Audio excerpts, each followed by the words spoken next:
Alis dyan, ako lang lilipad. Okay na po. Lilipad. Tingnan ko lang kung... Nilipad ko yan, Manong, para sa inyo. Alis kayo na dyan.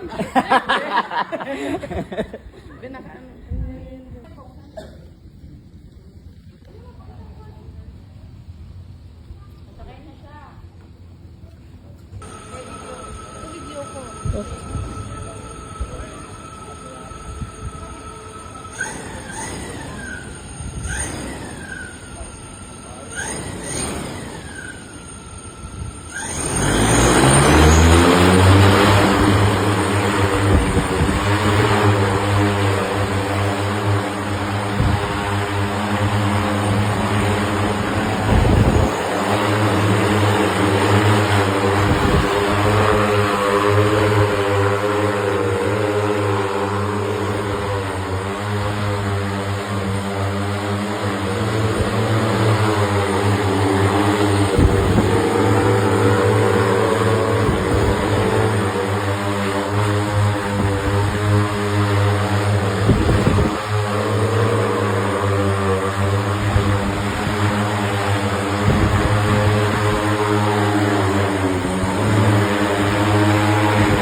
Solid. Ang sikip pero ang ganda ng ikot.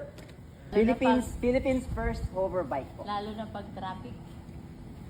Yan. Made the size very small. Kasya lang po sa likod ng pickup truck ko para po na itatravel namin sa Philippines to show the Filipinos what we have. Pero, yan na po yung pinakamaliit na size namin. Kaya po natin gumawa ng malaki. This is only 8 motors po. So, ito na yung pinaka-minimum po na pwedeng sakyan.